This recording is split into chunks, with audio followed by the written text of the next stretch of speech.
Selamlar One Piece severler. Kanalımın yeni video serisi Bana Göre'nin ilk bölümüne hepiniz hoş geldiniz. Bu serinin konsepti çok basit. One Piece hakkındaki belirli bir konu başlığı altında kendi fikrimi dile getireceğim. Daha sonra aynı konu hakkındaki sizin fikirlerinizi yorumlara yazmanızı rica edeceğim. Bu kadar basit. Şimdi hazırsak Bana Göre'nin birinci bölümüne başlayalım.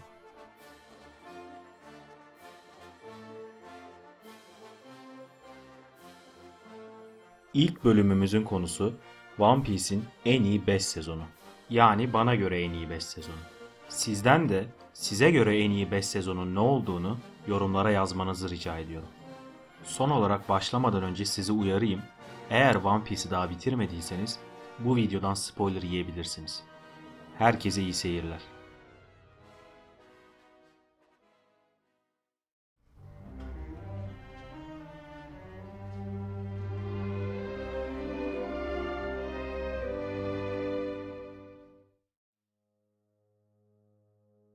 Beşinci sırada Alabasta sezonu var. Bana sorarsanız bu sezon One Piece için çok özel bir yere sahip. Çünkü bu animede gördüğümüz ilk büyük sezon bu. Daha Hasır Şapka tayfasının Grand Line'a girdiği ilk bölüm biz Prenses Vivi'yi görmüştük. Yani sezonun temelleri çok önceden atılmaya başlandı. Sezon içinde yaşananlara gelirsek, sezonun ana teması iç savaştı. Sezonun kötü adamı Crocodile, Alabasta halkını kusursuz bir şekilde manipüle etti ve kralın ordusuna karşı bir isyan ordusu kurulmasını sağladı ve iç savaşın fitilini ateşledi. Bence bundan önceki sezonlarda hiç bu kadar kaliteli kötü adam görmemiştik. Yani Crocodile aynı zamanda Luffy'nin karşılaştığı ilk büyük kötü adamdı. Buna güç seviyesi de dahil. Bundan önceki hiçbir kötü adam Luffy'nin gücüne denk değildi ve hepsini Luffy kolayca yenmişti. Sezon içindeki karakterlere gelirsek, bu sezonun başrolleri kesinlikle Hasır Şapka tayfası değildi. İsyan ordusunun lideri Koza ve Prenses Vivi'ydi. İkisinin de çocukluğunu izlediğimiz bölümler gayet güzeldi. Hasır Şapka tayfasını zaten anlatmaya gerek bile yok. Şu haliyle bile gayet üst seviye olan bir sezona bir de Smoker ve Ace gibi benim çok sevdiğim karakterlerin de eklenmiş olması bu sezonun kalitesini benim gözümde çok arttırdı.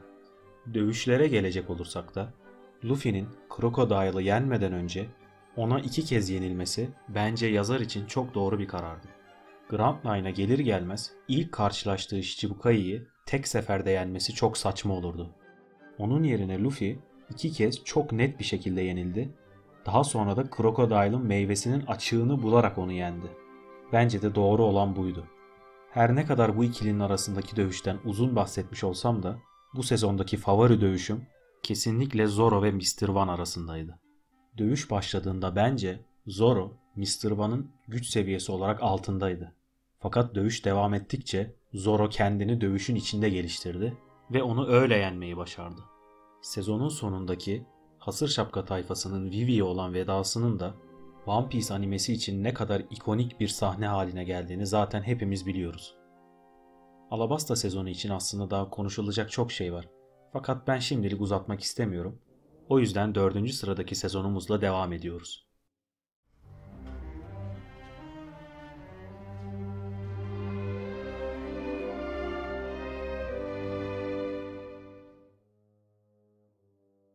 Dördüncü sırada Sabaody sezonu var. One Piece'i birkaç sezon izlediyseniz bile şunu fark etmişsinizdir. Yazarın birkaç formülü vardır. Ve çoğu sezonda bu formüllerin pek dışına çıkmaz. Nedir bunlar? Hasır Şapka tayfası bir yere gelir.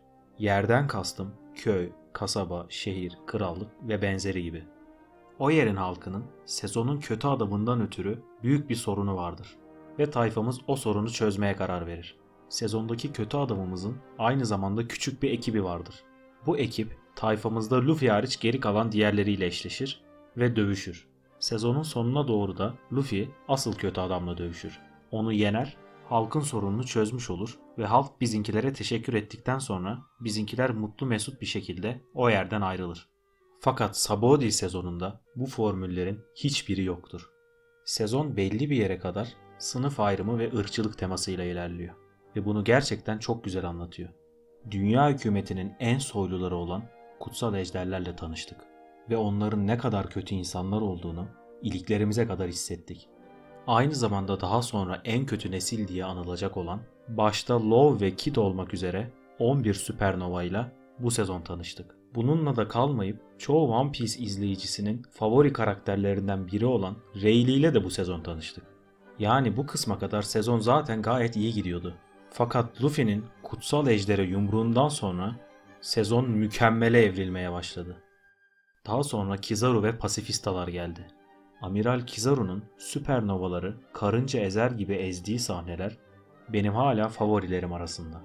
Hasır Şapka tayfasını da tam ezmek üzereyken Rayleigh'nin yardıma yetişme sahnesi de efsaneler arasına girmiştir. Ve sezonun sonuna geldiğimizde gördük ki Kuma geldiğinde Luffy tayfasına ilk kez kaçın canınızı kurtarın emrini verdi. Daha sonrasında ise Hasır Şapka tayfasının hezimeti ve dağılışı. Bu sezon hakkında daha konuşulacak çok şey var. Fakat gelin biz hız kesmeden 3. sıradaki sezonumuza geçelim.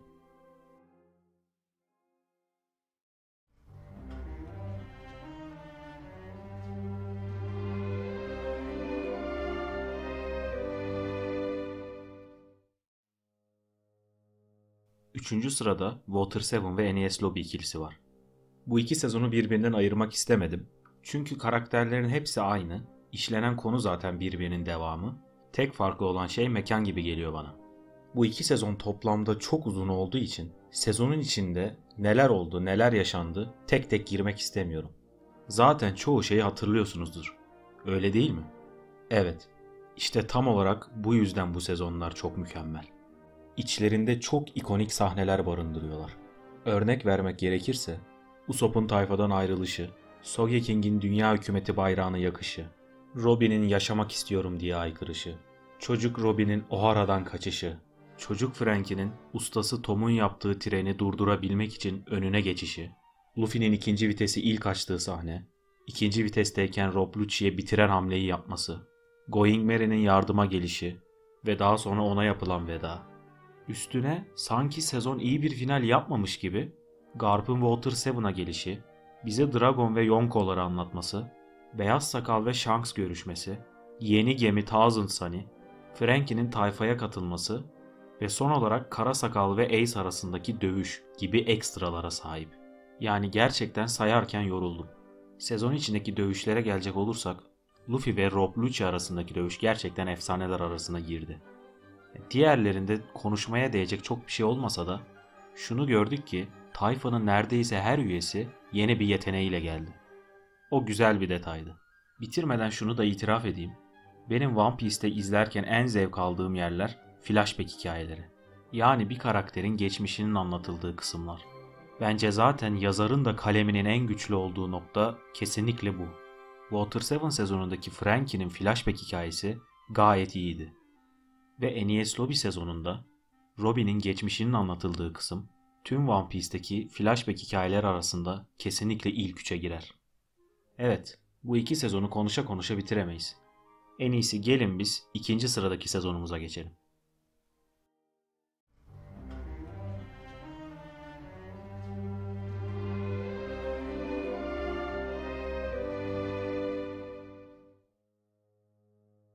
İkinci sırada Dressrosa var.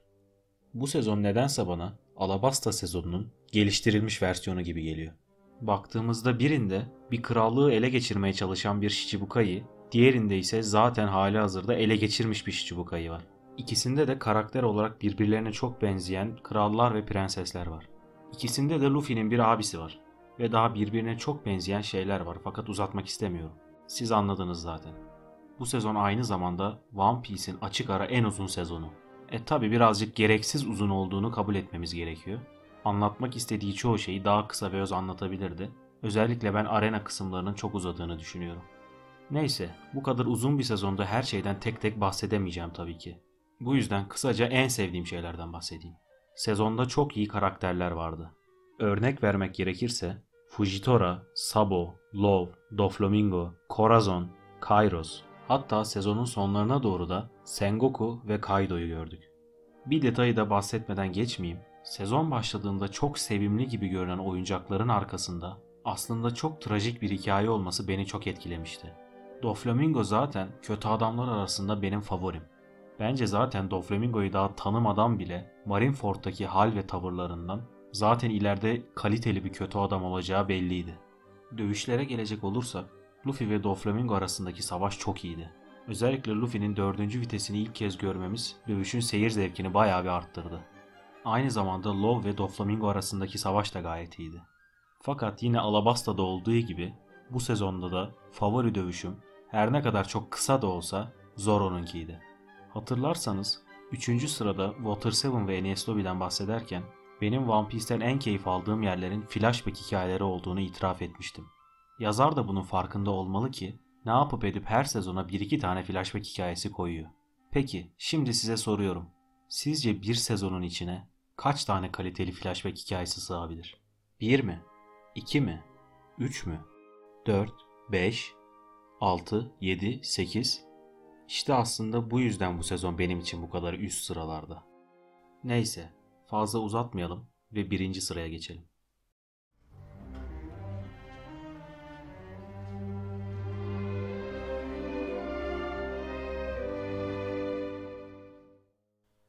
Ve 1. sırada Marineford var. En büyüklerin savaşı. Yani bu sezon içinde yaşanan şeyleri kafamdan tekrar geçirdiğimde gidip sezonu bir daha izleyesim geliyor. Ya abartmak istemiyorum ama neredeyse her bölümü efsane. Onlarca ikonik sahne, onlarca mükemmel dövüş ve replik ve en önemlisi 2 tane büyük ölüm. Neden en önemlisi diyorum? Çünkü One Piece izleyenler bilir ki One Piece'te ölüm yok denecek kadar azdır. Yani gerçekten Marineford'un iyiliğini konuşmaya gerek var mı bilmiyorum. O yüzden gelin onlarca mükemmel sahnenin içinden birkaç tanesini seçip onları dile getirelim. Tabii ki bunların en başında Ace'in ölümü var. Şunu rahatlıkla söyleyebilirim ki ben çok anime tüketen biriyim. Fakat izlediğim animeler arasında beni bu kadar üzen bir sahne olmamıştı. Ve daha sonra herkesin seferber olup Luffy'yi Akainu'nun elinden kurtarmaya çalışmaları gerçekten çok iyiydi. Bir diğer mükemmel sahne ise tabii ki Beyaz Sakal'ın ölümüydü. Fakat ölümünden daha önemlisi ölmeden önceki son sözleriydi. One Piece hazinesinin varlığını doğrulamış ve resmen yeni bir korsan çağının başlamasına sebep olmuştu. Ve son bahsedeceğimiz sahne de tabii ki Shanks'in gelip savaşı durduruşu. Herhalde zaten tüm anime boyunca en çok şöyle uzun uzun görmek istediğimiz karakter Shanks'tir. Yazar da bunun farkında olduğu için Shanks'ı tekrar gördüğümüz sahnenin mükemmel olmasını istemiş ve bunu başarmış. Yani az önce dediğim gibi bu sezondan gerçekten uzun uzun bahsetmeye gerek yok. En iyisi gidip YouTube'dan tekrar Marineford sahnelerini izlemek. Şimdi bana görenin 1. bölümünü bitirmeden önce sizden 2 adet ricam olacak. İlki sizin en iyi 5 sezon sıralamanız neyse onu yorumlara yazmanız. İkincisi ise eğer video hoşunuza gittiyse beğenmeyi ve kanala abone olmayı unutmayın. Kendinize iyi bakın ve bir sonraki videoda görüşene dek hoşça kalın.